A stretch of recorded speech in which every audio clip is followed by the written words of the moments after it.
Hello everyone, आज हम करेंगे क्लास 4 का chapter number 6 the junk seller की वर्कशीट।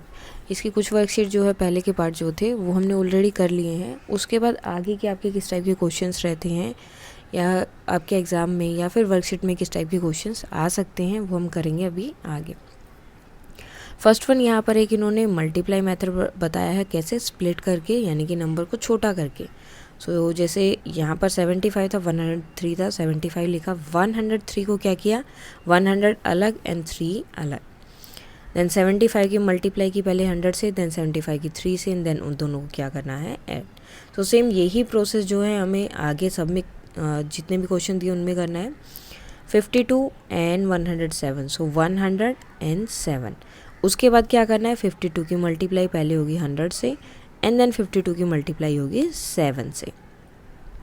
सो अब जो है हमें इन दोनों की मल्टीप्लाई करनी। देखो जब भी इस तरह का नंबर हो जैसे 100, 1000, सो इसमें हमें क्या करना होता है, वो नंबर एज इट इज़ लिखना होता है और जितना भी नंबर के पीछे ज़ीरो है वो ज़ीरो हमें लगा देना है। लेकिन ये सब कब फुल होगा, जब 1 यानी कि 10, 100, 1000, 10,000 इस तरह से हो। सो जितने भी ज़ीरो हों वो आप एज इट इज़ लगा दो और वो नंबर को एज इट इज़ लिख दो, तो आपका आंसर मिल जाएगा। और दूसरा वे क्या, जो आप नॉर्मल मल्टीप्लाई करते हो वो कर सकते हो। नेक्स्ट हमें मल्टीप्लाई करना है 52 एंड 7 को, so answer will be 364। Then हमें इन दोनों को कर देना है ऐड, सो आंसर रहेगा 5564। नेक्स्ट है 36 एंड 105, सो 36 एंड 105 इस तरह से करेंगे। 36 की मल्टीप्लाई 100 से एंड देन 36 की मल्टीप्लाई 5 से, सो 36 100 हो गया। नाउ 36 की मल्टीप्लाई करनी है हमें 5 से, जो कि होगा 180 एंड देन इसमें हमें ऐड करना है 3600, सो आंसर होगा 3780। नाउ 52 एंड 104, सो 104 और उसके बाद दोनों की मल्टीप्लाई, सो यहाँ हो गया 5200 एंड 8 एंड 10 108। देन उसके बाद इन्हें करना है ऐड 5308। नाउ नेक्स्ट क्वेश्चन दिया है 16 मल्टीप्लाई करना है 106 से, सो 100 अलग करना है। जब भी इस तरह से है तो उसमें देखो क्या कर रहे हैं, 100 को अलग कर रहे हैं, जो लास्ट डिजिट है उसको अलग लिख दिया जैसे। उसके बाद जो फर्स्ट डिजिट था उसकी दोनों डिजिट से मल्टीप्लाई करनी है, सो 1696 और आंसर कितना हो जाएगा 1696। नाउ अब यहाँ पर फिर से मल्टीप्लाई की क्वेश्चन है, डायरेक्ट इनकी मल्टीप्लाई करनी है। यहाँ पर जैसे कि 11 की मल्टीप्लाई करनी है हमें 30 से, सो 11 की 3 से मल्टीप्लाई कर दिया 33 एंड जो ज़ीरो था वो मैंने एज इट इज़ लगा दिया। नाउ नेक्स्ट होगा आपका 22 multiply 50, 1100, then 72 multiply 2, 150, 62, 6 and 18, 520, 63 multiply by 4, 252। Now 27 की मल्टीप्लाई करनी है हमें 50 से, सो 1350। नेक्स्ट है 4 2 8 एंड 14, देन 46 एंड 0। देखो जो ज़ीरो वाला नंबर है मैं अब इसमें क्या कर रही हूँ, जैसे ज़ीरो था मैंने ज़ीरो का एज इट इज़ लगा दिया। मल्टीप्लाई किसकी की, सिर्फ आगे वाले नंबर की, इसके 23 2 46। सेम यहाँ पर भी 1 की मल्टीप्लाई की 52 से और ज़ीरो को एज इट इज़ लगा दिया। यहाँ पर भी सिर्फ 5 की मल्टीप्लाई की 12 से, 22 5 का कितना होता है 110 एंड जो ज़ीरो था वो एज इट इज़ लगा दिया। यहाँ पर देखो 11 था, 11 की मल्टीप्लाई 3 से की 33 और जो ज़ीरो था वो हमने एज इट इज़ लगा दिया। तो ज़्यादा उसमें चेंजेस करने की ज़रूरत है ही नहीं। जब भी ज़ीरो दिया है सिर्फ ज़ीरो को आपको एज इट इज़ लिखना है, जो आगे उसमें नंबर होगा उसकी मल्टीप्लाई कर देनी है जो भी नंबर दिया है उससे। नाउ हमें फाइंड आउट करना है कि किस में कितने नोट या कॉइन होंगे। फर्स्ट इन्होंने दिया है 20 रुपीज़ में 5 कॉइन होंगे, 4 मीन्स 5 रुपीज़ के 5 कॉइन होंगे। अब हमें फाइंड आउट करना है 740। देखो इस तरह की जब भी दियो ना, वहाँ tens, ones, tens, 100, ones, tens, 100 and 1000। इस तरह से पहले हम इन सब में नंबर लिख लेंगे, ones, tens and 100, ones, tens, 100 and 1000 1s, 10s, 100,000, 1s, 10s and 100, 1s, 10s, 100,000, 1s, 10s and 100, 1s, 10s, 100 and 1s and 10s. Okay, so अब देखो इसमें इजी क्या हो जाएगा. अब इन्होंने बोला कि 100 रुपीज़ के कितने नोट चाहिए, तो 100 के नीचे देखो 100 प्लेस पर कितना नंबर लिखा है 7. सो 100 के कितने नोट चाहिए आपको 7. 10 वाले कॉइन के आपको कितने चाहिए, सो 10 प्लेस पर क्या लिखा है 4. ओके, अब देखो 10 रुपीज़ के आपको कितने नोट चाहिए, तो क्या लिखा है यहाँ पर 10 के नीचे क्या है 4, तो 4 चाहिए. अब 2 रुपीज़ के कितने कॉइन चाहिए, तो इसके लिए हम लेंगे 1s प्लेस पर अगर कोई चीज़ दी है, सो यहाँ पर देखो क्या लिखा है 8. अब आपको देखना है कि 2 में मतलब मीन्स 2 को आप कितनी बार ऐड करोगे कि 8 बनेगा, या फिर आप 8 को 2 से डिवाइड कर दोगे. 2 4 सा 8, सो आंसर कितना आएगा 4. नाउ नेक्स्ट क्वेश्चन है 2000 के कितने नोट चाहिए. अब क्या बात हो रही है 2000 की, ठीक है, 1000 की बात नहीं हो रही है, 2000 के. टोटल कितना है 2000 ही है, तो एक ही चाहिएगा. एंड 100 के कितने नोट चाहिए, तो 100 के नीचे क्या है 8, सो 8 चाहिए. नाउ अब यहाँ पर 100 के कितने नोट चाहिए 3. एंड 10s वाले पर क्या है 4, सो 20 को कितनी बार ऐड करोगे कि 40 बनेगा, सो 2 टाइम्स. अब 2000 का कितना नोट चाहिए, यहाँ पर 2 ही है, तो एक ही नोट चाहिएगा 2000 का. 100 के कितने चाहिए, कितना है 3. एंड 50 का कितना चाहिए, 50 की ऑलरेडी है, मतलब ये टोटल 50 बन रहा है, तो 50 कितना नोट चाहिएगा 1. अब नेक्स्ट है 10s के कितने नोट चाहिए, यहाँ पर 7. 100 के कितने चाहिए 5. 10 का कितना है 10s प्लेस पर जो है 6. यहाँ पर 100 प्लेस पर है 2, तो 2 नोट चाहिए. 10s प्लेस पर है 4, तो 4 नोट चाहिए. यहाँ पर 1000 प्लेस पर है 4, तो 2000 के कितने नोट चाहिए. अब आपको देखना है कि 2 को कितनी बार ऐड करोगे कि 4 बनेगा, सो 2 टाइम्स ऐड करना है. सो 2000 के हमें 2 नोट्स चाहिए 4000 बनाने के लिए. देन अब इन्होंने बोला कि 100 प्लेस पर देखो क्या है 5, यानी कि वो जो भी नोट है वो कितना का है 5000 का होना, 500 का होगा, ठीक है. अगर यहाँ पर देखो, यहाँ पर अगर 100 होता तो हमें 500 बनाने के लिए कितने चाहिए होते 5 नोट्स. अब यहाँ पर ऑलरेडी 5 दिया हुआ है, यानी कि 500 दिया हुआ है, सो 500 बनाने के लिए हमें 500 के कितने नोट चाहिए 1.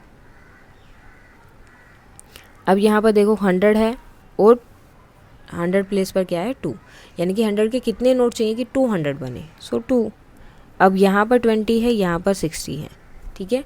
सो यानी कि 60 रुपीज़ हमें बनाने हैं, तो 20 के हमें कितने नोट चाहिएंगे, सो 20 को ऐड करते रहो, 20 40 60, सो कितने हो गए 3.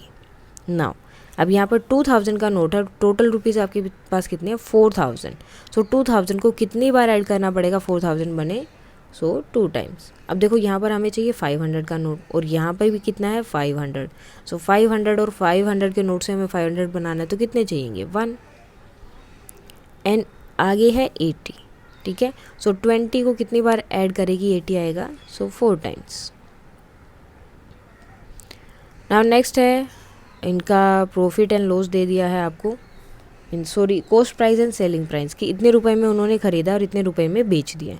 सो अब हमें इनका क्या करना है, लॉस या प्रॉफिट जो भी है वो बताना. अब देखो अगर आप कोई चीज़ ज़्यादा में ख़रीदते हो और कम में बेच रहे हो, ठीक है, आपने कोई चीज़ 5 रुपये में ली और आपने उसको 2 रुपये में किसी को दे दिया, तो आपको प्रॉफिट हुआ या लॉस, सो लॉस हुआ. यानी कि अगर आप वो चीज़ 2 रुपये में यानी कि कम पैसे में सेल कर रहे हो बेच रहे हो, सो आपको लॉस होगा, और ज़्यादा रुपये में कर रहे हो तो आपको प्रॉफिट होगा. सबसे पहले हम प्रॉफिट लॉस देखेंगे. अब ये देखो 89 में इन्होंने कॉस्ट प्राइस है, यानी कि लिया था इन्हें बाय किया था, और 85 सेलिंग प्राइस है, सो ये कम हो गया तो लॉस होगा.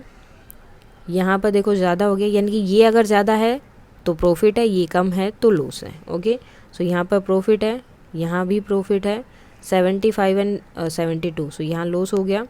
Then profit loss and profit. Okay, अब क्या करना है, अब हमें फाइंड आउट करना है कि कितना प्रॉफिट है कितना लॉस है, यानी कि हमें माइनस करना है. जैसे 89.25 में से माइनस करेंगे 85.25. अब ये ऑलरेडी हमने किया था कि कैसे माइनस करते हैं इसे. डेसिमल जहाँ पर है डेसिमल के साथ डेसिमल को रखना है, कोई चेंज उसमें नहीं करना है. एंड देन नॉर्मल जैसे आप माइनस करते हो वैसे कर दोगे. सो कितने रुपए का इनको लॉस हुआ है यहाँ पर 4 रुपीज़ का. नाउ नेक्स्ट क्वेश्चन में हम बोल रहे हैं प्रॉफिट हुआ है. अगर प्रॉफिट हुआ है तो इसमें से उसको माइनस करना पड़ेगा. अब देखो उन्होंने ली है चीज़ मीन्स बाय की थी 36 की और सेल किया 40 में, तो कितने का हो गया 4 रुपीज़ का। नाउ है अब इन्होंने ली है 93.75 रुपीज़ की, उसे ख़रीदा था 89 में। सो माइनस करके हमें प्रॉफिट फाइंड आउट करना है। 3 में से 9 माइनस नहीं हो सकता, तो बोरो करना है 38। सो 13 में से 9 माइनस किया 4, सो इनका प्रॉफिट हुआ 4 रुपीज़ एंड 75 पैसे। डेसिमल के बाद जो नंबर होता है वो आपके क्या होते हैं, पैसे। अब यहाँ पर देखो 75 में बाई किया था, 72 में सेल 72 में सेल किया, तो 3 रुपीज़ का इनको लॉस हुआ है। नाउ 65 रुपीज़ में बाई किया है, 80 रुपीज़ में उसे सेल कर दिया है, सो प्रॉफिट हुआ है 15 रुपीज़। आप चाहो तो ये डेसिमल लगा के उसके पीछे ज़ीरो लगा सकते हो, अगर नहीं लगाने तो भी आपका आंसर करेक्ट है, अगर लगाओगे तो भी करेक्ट है। नाउ नेक्स्ट है 43.50 रुपीज़ में आपने वो बेच दी हैं, आपके पास जो भी चीज़ थी, ये ड्रम या जो है, एंड 50 रुपीज़ में आपने बाई की थी, तो प्रॉफिट कितना हुआ 13 माइनस 8, बिकॉज 3 में से माइनस नहीं हो सकता, सो 5 और 0, सो कितने रुपए का प्रॉफिट हुआ है 5 रुपीज़ का। और जब आप ज़ीरो लगा रहे हैं तो ध्यान रखें कि आपने वहाँ पर डेसिमल लगाया है। अगर बिना डेसिमल के, देखो मैंने ऐसे ज़ीरो लगा दिया तो ये 500 हो गया, तो इसलिए डेसिमल ज़रूरी है अगर आप ज़ीरो लगा रहे हो, अदरवाइज़ आप ऐसे भी नॉर्मली उसे रख सकते हैं। ना 12 रुपये में आपने वो चीज़ ली है, 10 रुपीज़ में सेल कर दी, तो लॉस हुआ है कितने का 2 रुपीज़ का। अब यहाँ पर आपने वो ली है 9 रुपीज़ की एंड सेल किया उसे 13.50 रुपीज़ में, सो कितना आपको प्रॉफिट हुआ है, माइनस करेंगे 50 and 13 minus 9 will be 4, so 4 rupees and 50 पैसे का आपको यहाँ पर प्रॉफिट हुआ है।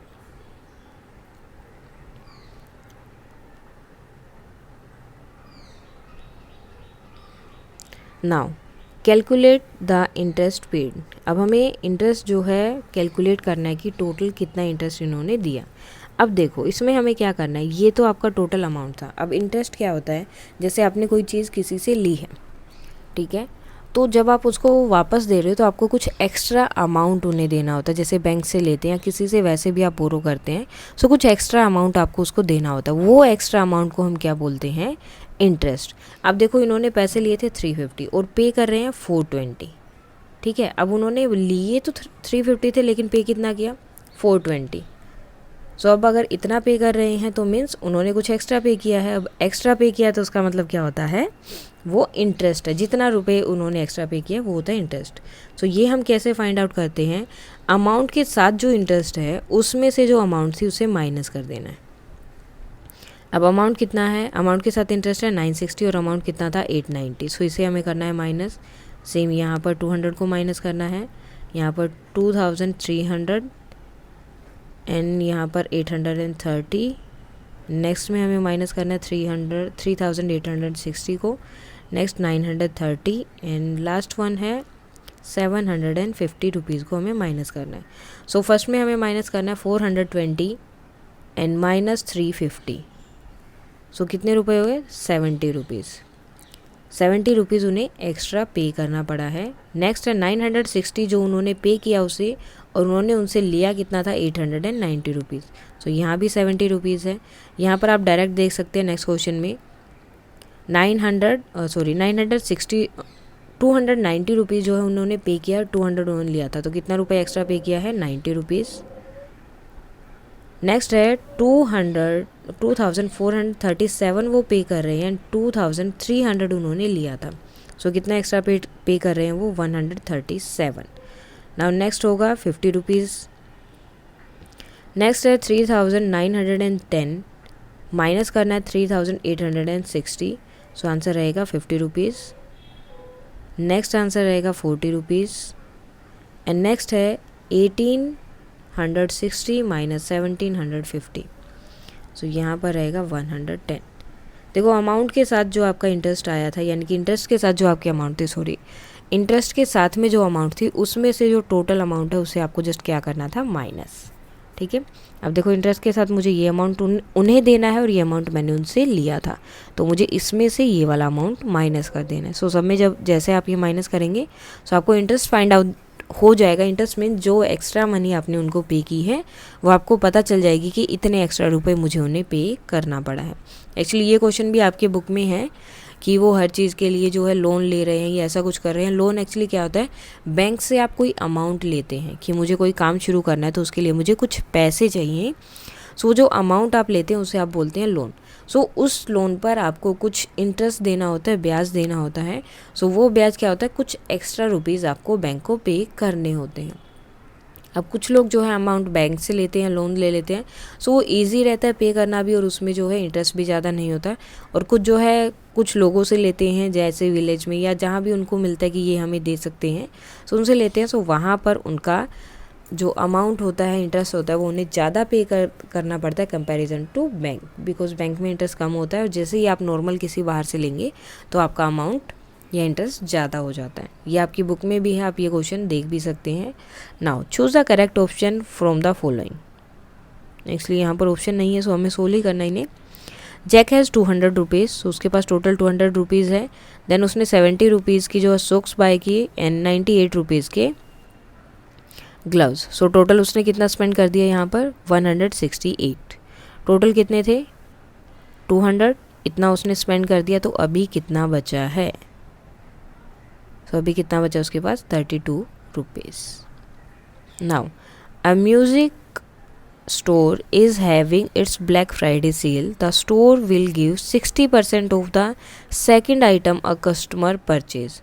तो हर सेकंड आइटम पर वो कितना करेगा, 60 रुपीज़ का ऑफ देंगे, यानी कि माइनस कर देंगे टोटल अमाउंट में से। Emma wants to buy a pair of headphone of rate 370। So वो जो है 370 के ये बाय करना चाहती है हेडफोन एंड 16 रुपीज़ की CD। सो उसे जो है टोटल कितना पे करना पड़ेगा। सो 16 इसमें हमें प्लस करना है, टोटल जो है उसने ये लिया है। सो सबसे पहले तो हमें इसका टोटल फाइंड आउट होना चाहिए। सो 370 प्लस 16, सो ये हो गया 386 हो गया। अब इसे ऑफ कितना मिलेगा, ऑफ उसे मिलेगा 60 रुपीज़ का। सो 60 माइनस कर देंगे, यानी कि उसे वो रुपीज़ पे नहीं करने पड़ेंगे। तो उसे कितने रुपए पे करने पड़ेंगे यहाँ पर, 326, और पहले उसे कितना पे करना था, 386। Now a coffee mug cost 36 each. A company manager want 50 mug of celebration in their company. So देखो एक मग का प्राइस कितना है, 36, तो 50 का प्राइस कितना होगा, यानी कि 50 को आपको मल्टीप्लाई करना पड़ेगा 36 से। जैसे एक पेन का प्राइस है 5 रुपीज़, सो 2 पेन का प्राइस कितना होगा या 3 पेन का प्राइस कितना होगा, 15 रुपीज़। क्या किया हमने, 5 को 3 से मल्टीप्लाई कर दिया। सेम यहाँ पर करना है। 1 का प्राइस कितना है, 36, सो 50 के लिए हमें क्या करना पड़ेगा, मल्टीप्लाई 15, 16, 17, 18। सो आंसर हमारा यहाँ पर कितना हो जाएगा, 36 मल्टीप्लाई बाई 50, 1800 रुपीज़। तो टोटल कॉस्ट कितना रहेगा, 1800 rupees. Mr Jackman gave 5000 to his 4 children to share equally. अब उन्होंने क्या किया, अपने उनके 4 बच्चे हैं, उनको उन्होंने 5000 रुपीज़ दिया कि तुम इसको इक्वली शेयर करो। अब देखो जब भी चीज़ों की इस तरह से बात आती है, इक्वली शेयर करना है, ठीक है। सो आपको उसे क्या करना होगा, डिवाइड करना होगा जितने में उसको इक्वली शेयर करना। देखो टोटल अमाउंट कितना था, 5000, कितने बच्चों में इक्वली शेयर करना है, 4 में। सो इसको हम 4 से डिवाइड करेंगे। सो 4 1 ज़ा 4 माइनस 0, 4 2 ज़ा 8 माइनस 2 0, 4 5 ज़ा 20 माइनस, देखो एक एक ज़ीरो हम साथ में लेकर आए हैं, अब एक ज़ीरो और बची है। सो 4 0 ज़ा 0, नाउ कैंसिल। सो आंसर कितना रहेगा, सबको कितना कितना मिलेगा यहाँ पर, 1250 rupees. So 1250 rupees will get. चारों बच्चों को कितने कितने मिलेंगे, 1250 रुपीज़। नाउ नेक्स्ट क्वेश्चन है, each student in grade 4 was given 20 raffle ticket to sell to raise fund for their school. The price of each ticket is 18. If Olivia sold all the tickets, how much money did she raise for her school?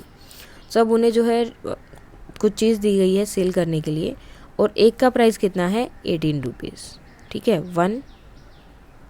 18 rupees, और उन्हें total कितनी cell करनी है, 20। So total जो है Olivia ने सबके सब बेच दिए हैं। सो उसे जो है टोटल कितना अमाउंट मिला होगा। सो मल्टीप्लाई करना है उसे, 0 6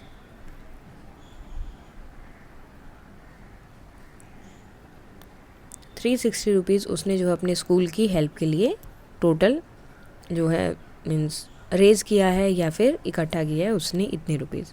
सो ये थी आपकी total worksheet the junk seller की। इसमें जो है आपके क्वेश्चंस किसी भी टाइप के हो सकते हैं, आपकी डिवीज़न भी हो सकती है, मल्टीप्लिकेशन भी हो सकती है, जैसे इंटरेस्ट वाला था। सो लोन से रिलेटेड भी आपके क्वेश्चन हो सकते हैं। सो इससे रिलेटेड अगर आपको कोई डाउट है तो आप कमेंट करके बता सकते हैं। So that's all for today and thank you.